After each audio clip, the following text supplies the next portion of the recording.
Hello students, स्वागत है आपका डॉक्टर एवी बालिका के ऑनलाइन क्लासेस में।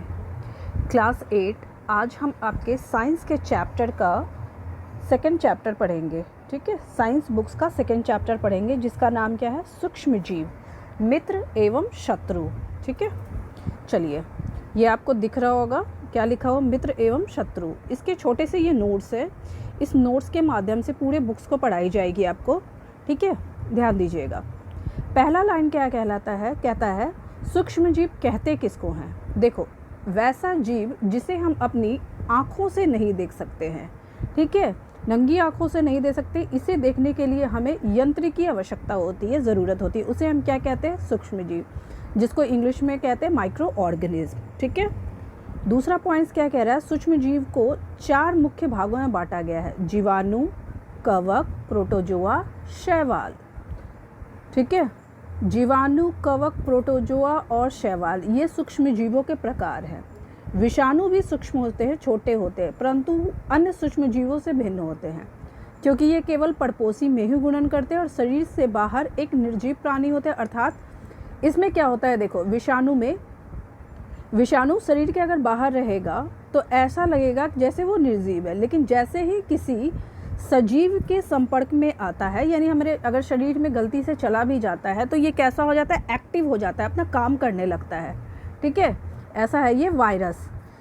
अब मैं तुम्हें बता देती हूँ, जीवाणु, कवक, प्रोटोजोआ, शैवाल और वायरस, ये इन सब से जो बीमारियाँ होती है उनके नाम थोड़े थोड़े जान लेते हैं। देखो, विषाणु से हमें क्या क्या हो सकता है? विषाणु यानी वायरस से छोटी माता, डेंगू, निमोनिया, ठीक है, खसरा, चेचक, हेपेटाइटिस, एड्स, पोलियो, रेबीज़, ये सब बीमारियों के नाम है। मैं इसके नोट्स भी आपको दे दूँगी।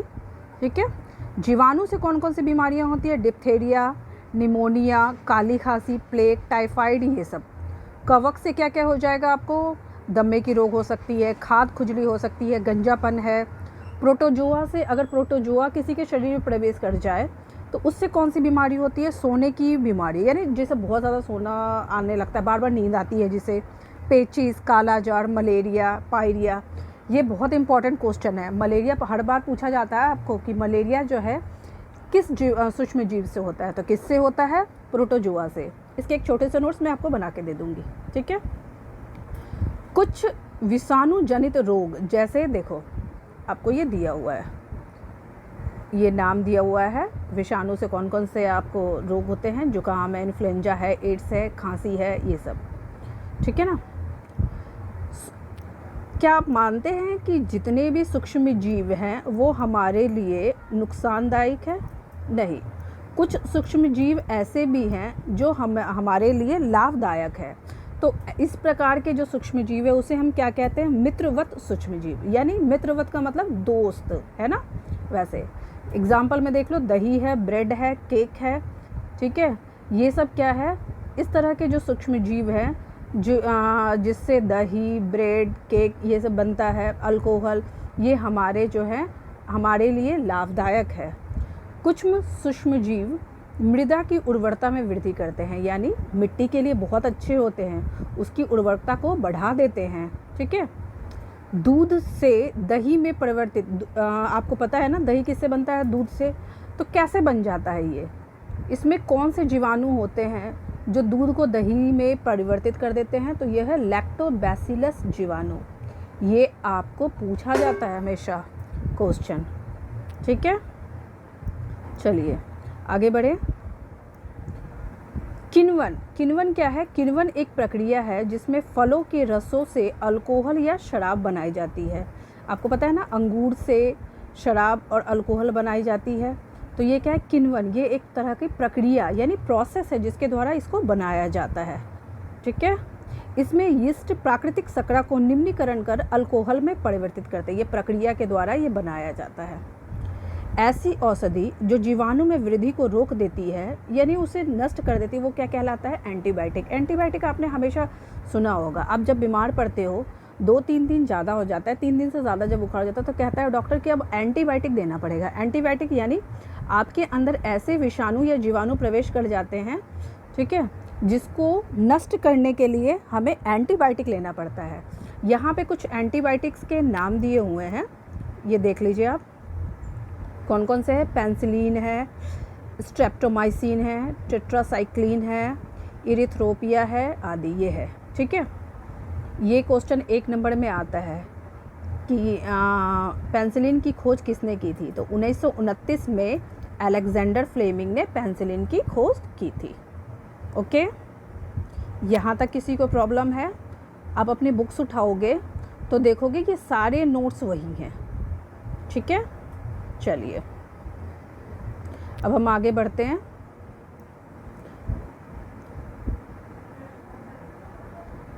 हाँ, क्या कह रहा है?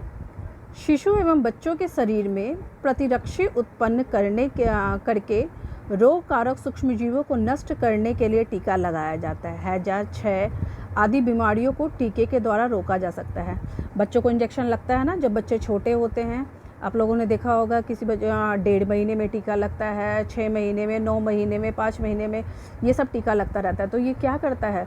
बच्चों को बीमारी से बचाता है। कौन कौन सी बीमारी के लिए टीका लगाया जा रहा है? हैजा हो गया, क्षय हो गया।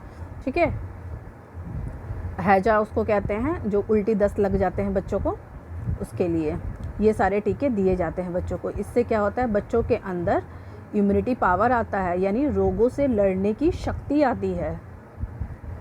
सूक्ष्मजीवों द्वारा फैलने वाले रोग जो एक संक्रमित व्यक्ति में वायु, जल, भोजन या कायिक संपर्क द्वारा फैलते हैं, संचरणीय रोग कहलाते हैं। ये क्या कह रहा है? ध्यान से पढ़िए ये पॉइंट्स। सूक्ष्म जीवों द्वारा फैलाने वाला रोग जो एक संक्रमित व्यक्ति, यानी किसी एक व्यक्ति को हो रखा है, ठीक है, तो वो किस किस माध्यम से फैल सकता है दूसरे व्यक्ति तक? वायु, हवा के द्वारा, जल के द्वारा, भोजन के द्वारा, या उस व्यक्ति से डायरेक्ट कांटेक्ट में आने पर। कुछ ऐसे बीमारियों के यहाँ नाम दिए गए, जैसे हैजा, खांसी। ठीक है ना, ये है। अब ये देखिए क्या कह रहा है। पर्यावरण में मौजूद बड़ी मात्रा में सड़े पेड़ पौधे, मरे हुए जीव जो प्रदूषण फैलाते हैं और कई रोगों के कारण हैं, सूक्ष्म जीव मृत जैविक अवशिष्टों का अपघटन करके उन्हें सरल पदार्थों में परिवर्तित कर देता है। ठीक है, सूक्ष्म जीव का ये भी काम है। पेड़ पौधे सड़ गए, किसी जीव की मृत्यु हो गई, तो ये सब क्या होता है? अगर रहे वातावरण में तो उससे क्या होता है? कई तरह के रोग उत्पन्न हो जाते हैं। सूक्ष्म जीव क्या करते हैं? इस मृत जैविक अवशिष्टों का अपघटन करके उसे क्या कहते हैं? सरल पदार्थों में परिवर्तित कर देते हैं। ओके, यहाँ तक किसी को कोई दिक्कत? चलिए आगे बढ़ते हैं। यह पदार्थ पुनः अन्य पौधों एवं जंतुओं दुर्गंध पदार्थ सूक्ष्मजीवों द्वारा उपयोग किया जाता है। जो पदार्थ बना वो किसके द्वारा? अन्य पौधे या जंतुओं द्वारा उपयोग कर लिया जाता है। वायुमंडल में नाइट्रोजन गैस की कितनी मात्रा है? 78%। ठीक है, संचरणीय रोग का मुख्य कारक कौन सा है? घरेलू मक्खी। संचरणीय फैलाने वाला जो रोग होता है ना, मक्खी एक जगह से दूसरी जगह बैठती रहती है, किसी गंदे स्थान पे आती है, फिर आप भोजन कर रहे हो तो उसी जगह उसी खाने पे बैठ जाती है, तो फिर क्या होता है? उनके पैरों द्वारा जो चिपके हुए गंदगी होते हैं वो आपके खाने में भोजन में आ जाता है, जिससे क्या होता है? आप भी संक्रमित हो सकते हो। मलेरिया रोग का वाहक मादा इन्फ्लुएंजा मच्छर। ठीक है, ये ध्यान दीजिएगा। पूछा जाता है, सबसे पहले तो पूछा जाएगा मलेरिया किससे होता है, तो प्रोटोजोआ से होता है, लेकिन ये कौन से मच्छर से होता है? ये हमेशा 1 नंबर में ये क्वेश्चन आता है, तो उसका नाम क्या है? मादा इन्फ्लुएंजा मच्छर। ठीक है, चलिए। इष्ट कोशिकाओं की वृद्धि के कारण ब्रेड या इडली बनता है। आप लोगों ने देखा होगा ब्रेड या इडली फूल जाती है, ठीक है, तो उसमें कौन सा होता है? इष्ट होता है, सूक्ष्म जीव है ये। डेंगू के वायरस का वाहक मादा एडीज मच्छर है। मलेरिया किससे हुआ? एनफ्लूएंजा से, और डेंगू किससे हुआ? मादा एडीज मच्छर से। ठीक है, चलिए कुछ और पॉइंट्स है छोटे से देख ले हम। नमक और खाद्य तेल जैसे रासायनिक पदार्थों का उपयोग सूक्ष्म जीवों की वृद्धि रोकने के लिए एवं लंबे समय तक सुरक्षित रखने के लिए सामान्य रूप से किया जाता है। आप लोगों ने देखा होगा, हमें कोई सामान अगर सुरक्षित रखना है ताकि उसमें कीटाणु ना लगे या कीड़े ना लगे। तो उसके लिए बहुत लोग क्या यूज़ करते हैं, नमक और खाद्य तेल का यूज़ कर देते हैं, जिससे वो चीज़ सुरक्षित रहती है। दूध को 70 डिग्री सेल्सियस पर 15 से 30 सेकंड के लिए गर्म करते हैं, फिर एकाएक ठंडा कर उसे भंडारण कर लेते हैं। ऐसा करने से सूक्ष्म जीवों की वृद्धि रुक जाती है और इस प्रक्रिया को क्या कहते हैं, पाश्चीकरण कहते हैं। आप लोगों को हमेशा ये क्वेश्चन पूछा भी गया है कि पाश्चीकरण किसके कहते हैं। तो ये एक प्रक्रिया है। ये कौन सी प्रक्रिया है, जिसमें क्या करते हैं, दूध को 70 डिग्री सेल्सियस पर 15 से 30 सेकंड के लिए गर्म करते हैं और उसे फिर ठंडा कर देते हैं और उसे भंडारण कर लेते हैं, जो हमारे पॉकेटों में मिलता है। पॉकेट के दूध देखा है ना, इसी प्रक्रिया से दिया जाता है। ओके, चलिए, उसे हम क्या कहते हैं, पाश्चीकरण कहते हैं। ऐसी औषधि जो बीमारी पैदा करने वाले सूक्ष्मजीवों को नष्ट आकार देती है या उनकी वृद्धि को रोक देती है, प्रतिजैविक या एंटीबायोटिक कहलाती है। तो अभी आप लोगों ने ऊपर पढ़ा, ठीक है। प्रतिजैविक दवाइयाँ डॉक्टर की सलाह पर ही लेनी चाहिए और उनका कोर्स पूरा भी करना चाहिए, अन्यथा अगली बार आवश्यकता पड़ने पर प्रतिजैविक दवाइयाँ उतनी असरदार नहीं होती है। ये बिल्कुल सही है। इसका मतलब ये है कि एंटीबायोटिक हमें तभी लेना चाहिए जब डॉक्टर की सलाह हो, ठीक है। और एंटीबायोटिक का कोर्स होता है 3 दिन, 5 दिन, 7 दिन। तो ये कोर्स जब तक डॉक्टर बोले तब तक इस कोर्स को क्या करना चाहिए, हमें पूरा करना चाहिए। नहीं तो दूसरी बार अगर हमें उस तरह की बीमारी होती है और फिर वो एंटीबायोटिक चलता है तो उतनी असरदार नहीं होती है, ठीक है। उम्मीद करती हूँ कि ये चैप्टर समझ में आया होगा।